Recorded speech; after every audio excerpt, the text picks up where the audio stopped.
It's a celebration of story and song. Storytellers, musicians, and artists from across the state are gathering for the annual Hawaii Book and Music Festival. And joining us this morning is Gregory Shepard, author of a new spy thriller called Sea of Fire. Last time we talked about mermaids with another author, and now we're talking about the Sea of Fire. So, Gregory, can you tell me, how did you get interested in writing a spy thriller set in this place? It's actually set in North Korea. Well, you know, like a lot of people, I always wanted to have, as part of my bucket list, writing a novel. And I finally got some time about 10 years ago to start. And they always say, write what you're interested in. Otherwise, you won't be able to sustain it for the whole time it takes to write something. So I'm interested in North Korea for whatever reason. It's just an intriguing place. I've never been there. So I think I got a pretty good handle just from research on it. And so then I took it from there, and it sustained my interest, and apparently it's sustaining readers' interest. It's gotten some really good reviews on Amazon, so I'm happy about that.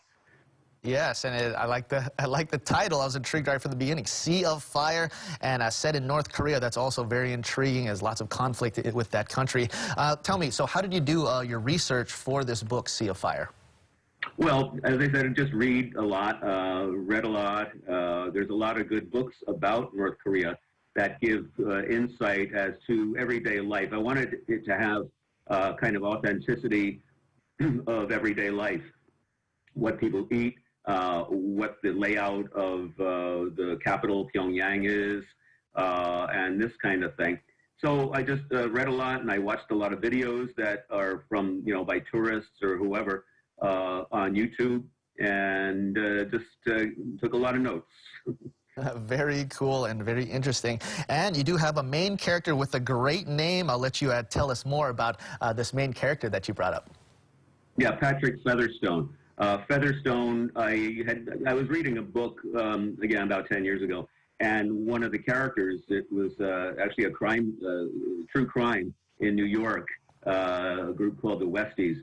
And one of the characters' name was Mickey Featherstone. I just like that name because it's kind of like a balance between feather light and stone heavy, and that's what the character is. He's kind of conflicted himself. He's a sniper with the Joint Special Operations Command, and he accidentally shot somebody who shouldn't have been shot in Serbia, where he was a sniper, and he carries around the weight of that on his conscience. So he's both committed to ridding the world of bad guys, but also conflicted in the sense that he's taken a vow of nonviolence after that. So how does he reconcile the two when he has to go to North Korea and rescue the love of his life? And his name is Featherstone, Patrick Featherstone. Such a cool name. And I also heard you talking about this being a series. So are there more Patrick Featherstone books in the works, and who is the publisher? Yeah, it's published by Simon & Schuster, and the next one is called Rings of Fire. That's coming out in February. That's already in the pipeline and ready to go with the cover and everything like that. And that's set at the Tokyo Olympics, which were canceled. They kind of had to rush around and find a way to, because apparently they're going to do it in 2021, next year, hopefully. And that's when the book is set. Change the dates and some details in order to make sure that didn't look too jarring. So it's set at the Tokyo Olympics, and again, that's with terrorists. And Featherstone is now in charge of Olympic security for various reasons. They picked him. He's an American by birth, and his parents are American. His mother is from Kauai. Coincidentally enough, and but he was born and raised in Japan, and he is fluent in Japanese and Korean, and he's an artist. He's an ink brush artist, and so he's got that eye of an artist, but he's also got the eye of a sniper. So again, it comes back to that Featherstone dichotomy between in his mind. He's both light and he's also stone heavy.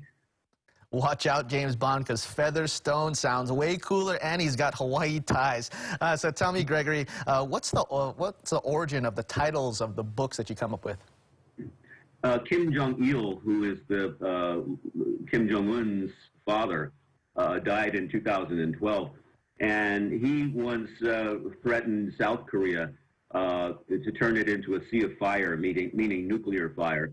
In the usual saber rattling that's been going on there for decades.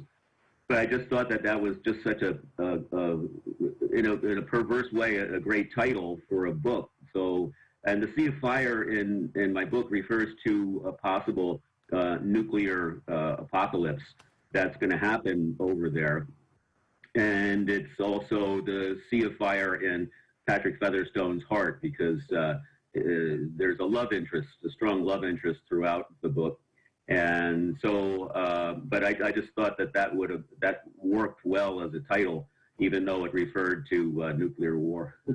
That's amazing. And of course, got to have that love interest, especially with the new International Man of Mystery with Patrick Featherstone. So you can check out this book and more. Go to www.hawaiibookandmusicfestival.com, where you can see more information about Gregory as well as his book, Sea of Fire. I just want to say thank you to Gregory Shepard for everything that you do. I want to check out this book, Patrick Featherstone's got to be my new hero. You have a wonderful day. You stay safe.